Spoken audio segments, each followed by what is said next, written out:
Hello everyone, and welcome back to Let's Play Dragon Warrior 2. The last time we got here to the Cave of Rhone, and now we're gonna go through this god-awful place. Why is it god-awful? It's difficult, it's lengthy, and the encounter rate is all over the place. Oh, and we just got the last crest, by the way. Yeah, it's rather anticlimactic that you get the last one just like that.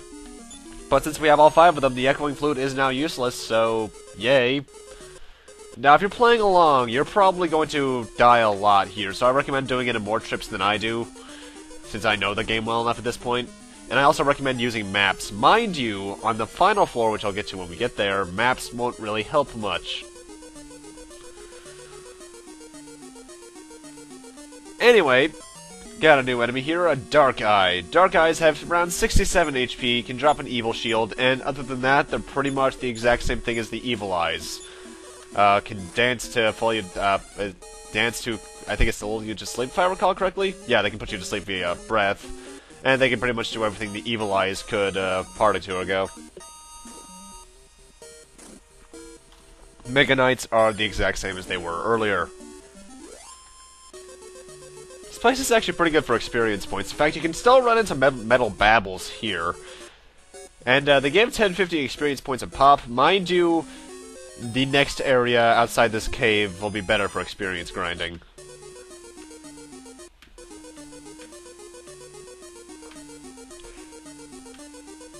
So Smash 4 just came out, and I almost have every character already. It's been out for less than 24 hours.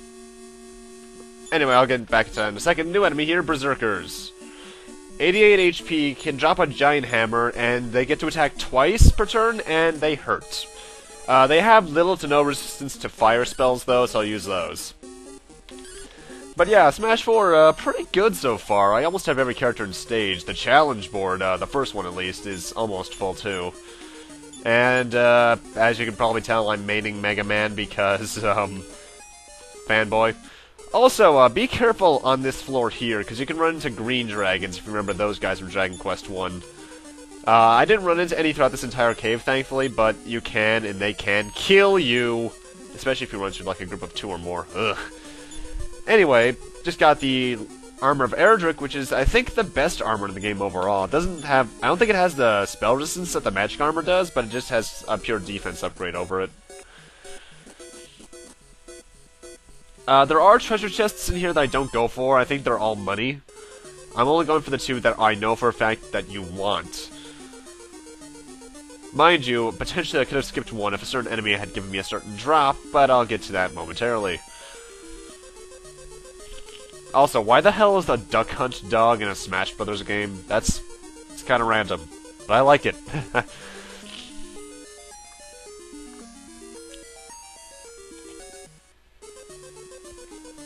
Anyway, got a new enemy here, the Orc King. Orc Kings have around 110 HP, can drop lottery tickets, and other than that, they're pretty much the same thing as the Orcs and Golden Orcs.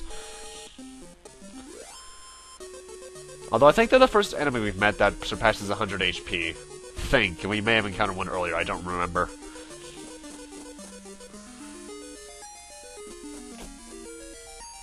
You're gonna want to fall into that hole, by the way, because that'll lead you down to this floor, in which case we want to go down to the bottom left. Anyway, 2 new enemies here. Flames, which have 55 HP, can drop magic armors, can also breathe fire, and I think they can cast Defeat, though that might be their cousins. And Hargon's Knights. Hargon's Knights have 80 HP, can drop the Thunder Sword, which is an item I want to get from a chest in here. And they get to attack 2 or 3 times, and they hurt. Their spell resistances, I think they all have some resistance to defeat or fire, so be careful when you use those, but it could still be effective.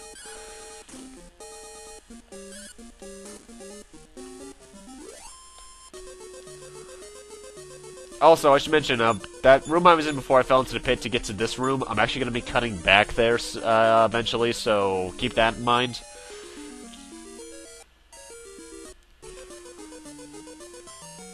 Anyway, another new enemy, Attack Bot. I hate these guys. 120 HP, can drop a Steel Shield. I'm not sure what their resistances are. I think they have resistance to defeat and fire. but their overall key thing is that they have high defense. Well, and by that I mean pretty much anyone but the main character will not do much damage. If they're not missing, they're only doing 1. And as you can see, they hurt! And they get to attack twice, which is never fun. Though their design reminds me of the war mech from Final Fantasy I for some reason, minus the sword, of course, and the arms. Hey, speaking of the steel shield, I do not need that. I'm actually probably going to sell that off-screen. Try to keep your HP and MP as high as possible throughout here, because you're probably going to get your ass kicked a lot more than I am. Because I happen to be running into all the easy encounters with the past enemies. Anyway, and here we get a Thunder Sword, which is the reason I came in here for my first trip. I'm gonna equip that onto the main character off screen. I think it casts a spell when you use it, but yeah. Also, I'm gonna be casting Return here, but something happens between the casting and the arrival. I went to Baron to get another Shield of Strength for Peta, along with resting in the inn, and I got rid of the gold and silver keys. I did that because there are no more gold or silver doors throughout the entire game. If I want to beat the game, I only need the Jailer's Key from here on. And it's good to have your inventory as empty as possible in this one. That's one thing I love the later Dragon Quest games for, giving you an overall huge inventory, especially 9. Then again, I just really like 9. The alchemy system aside. Anyway, you can talk to random NPCs and they'll mention this place. This is Rubus's Shrine, I believe it's called. And you can only do this once you get all 5 crests. Rubus talks to you, and, well, obviously he promised our ancestor something. But, we're going to get his charm. Someone would mention that you need his charm in order to access the final dungeon, so make sure you do that. Also, notable, eventually I'm going to give the light sword to the Prince of Cannock, so he can use it to cast Surround. Also, follow the path I'm using exactly right here, because everything else is pitfalls. Oh, great, this floor. This is what I meant earlier by maps won't help you on a certain floor. By the way, Silver Baboon's 89 HP can drop a Dragon Killer, and I think they can cast you to sleep. Nothing too bad. This floor is one of the meanest floors in RPG history.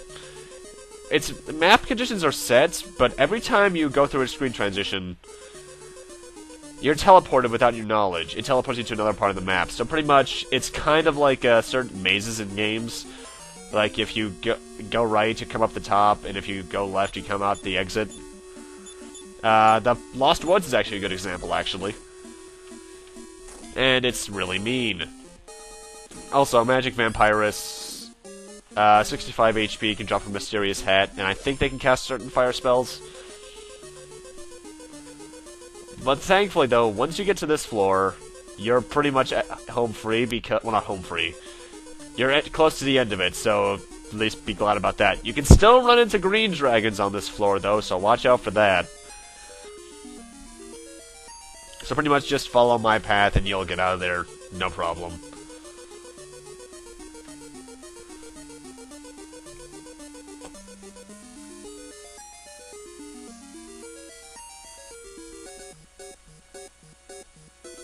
Here we are. And we're out! So we're home free, right? No. The enemies out here can, and likely will, do a lot of damage to you, especially certain ones that we'll be meeting later on. However, we're actually coming up on the final save point, too. Now, one thing I'm going to mention right now is that I did my last level grinding session. I got everyone to their max levels at 1,000,000 XP, though I may have used illegitimate methods to do so, just to save myself, a week of grinding. Thanks, Dragon Quest II. If you want to go to the previous towns, that portal to the south will take you back to the portal outside the Cave of Rhone, and then you can get back to Baron from there. And that guy is a save point and an inn, so keep that in mind. Realistically, though, if you're going for level grinding, as long as your Princess of Moonbrook is level 23 to 24, you are good to go. And I bought one last Shield of Strength at Baron for the main character. Now, I mentioned in that last title clip there, you may not have noticed it, a glitch. The giant enemies around here, which I believe I encounter right now, no golden baboons. You know what? I'll save that glitch thing for a second. Golden baboons have 112 HP and can drop the gremlin's armor. And they have this spell, Sacrifice. They only use it at low HP, but what Sacrifice does is that it's guaranteed instant death on all enemies at the cost of the user's life. That's mean! You can encounter these guys before even getting to the save point, and they can just take away an hour of your life. Thanks, game. Thanks a lot. And also at max, like level 25, PETA got the Chance spell. I don't know what that does. I know it has multiple effects and it's all up to chance, but it's pretty meh. Anyway, I was going to mention a glitch. The giant enemies around here can drop something called the Sword of Destruction. It's the ultimate sword in the game in terms of pure attack power. However, it's also a cursed piece of equipment, which means that once you equip it, you cannot unequip it. And I think it has some other negative effect as well. You can get it removed along with the entire curse itself at all houses of healing. However, once you get it uncursed, do not equip anything else, because you'll actually still have the Sword of Destruction's attack power 209, which is a glitch in the programming which you can abuse to have pretty much maxed power throughout the entire game, and it is amazingly powerful. If you get a Sword of Destruction when playing, go ahead and use it. I'm not going to. Anyway, two new enemies here. Blizzards, which have 90 HP, can drop a Wizard's Wand, have the defeat spell and can spew fire at you. And Giants. Giants have 155 HP, can drop the Sword of Destruction, as I mentioned, and they hurt. That's pretty much it.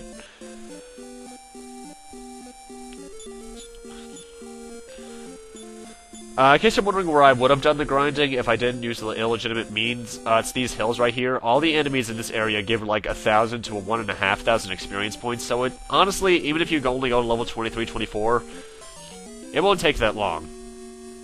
Anyway, another new enemy, Bulwong.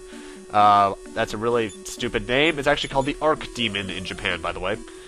210 HP, can drop a Wizard's Ring. They are susceptible to defeat and sleep, so I recommend using that, because these guys will either use defeat, spew fire at you, or attack twice. Needless to say, they're mean. Yeah, because as you can see, my experience levels or my experience points are only around 200,000, whereas to get max level on anyone, you had to get 1,000,000.